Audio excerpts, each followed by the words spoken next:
associate attorney at Coughlin and Gearhart. He is based out of the firm's office in Walton, New York, and serves clients in Delaware and Otsego County. So, Ian, how are you today? I'm doing well. Thanks, Ben. Awesome.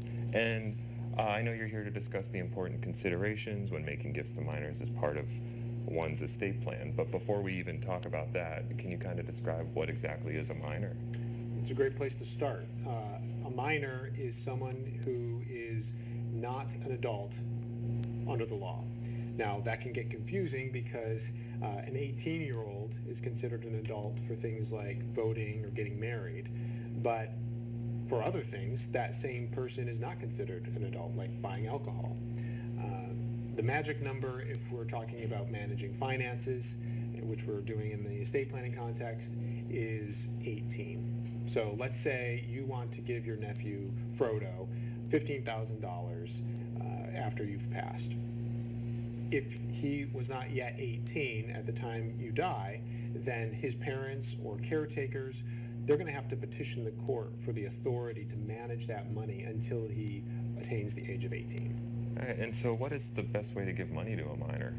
Well, there's no one-size-fits-all answer to that question. But in many situations, a great solution is a gift under the Uniform Transfers to Minors Act, the UTMA. Now, that's a state law that allows you, the donor, the person making the gift, to designate a custodian of those funds that will be then turned over to your nephew upon the age of 18 or 21, and that's which age is up to you. Now, once they attain that age, then they must turn the money over to your nephew. And how do you name a custodian, and do you need to go to court? No, that's one of the benefits of this kind of gift, is that you don't have to go to court. If we're talking about a bank account or a retirement account, you can designate that custodian on the beneficiary designation form provided by the financial services provider. You could also, in your will, have a provision designating a custodian for any beneficiaries who have not yet attained the age of 18 or 21, depending on your choice. Now, you do need to use the language that's specified in the Act. So it is important to consult an attorney to make sure you're getting that right. And also, the attorney can help make sure that your beneficiary designations and your will coordinate to make sure that Frodo gets his gift. And are there any downsides to this custodian agreement?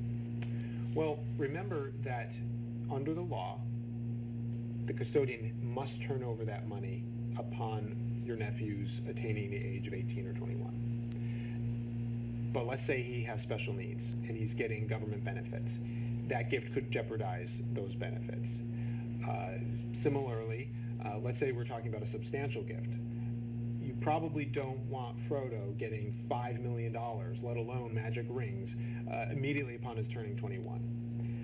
In those kinds of situations, a trust can be used to extend that time before the money is given to Frodo, or it could be parceled out in segments.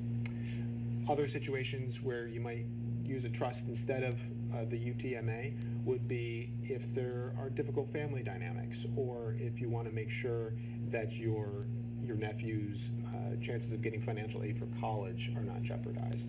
Again, it's important to have a discussion with an attorney to make sure that your gifting method aligns with your goals and is appropriate for your situation. And we here at Coughlin and Gearhart are always happy to have that conversation with our clients as we walk through the estate planning process. All right, awesome. All right, well, thank you so much, Ian. Thank you.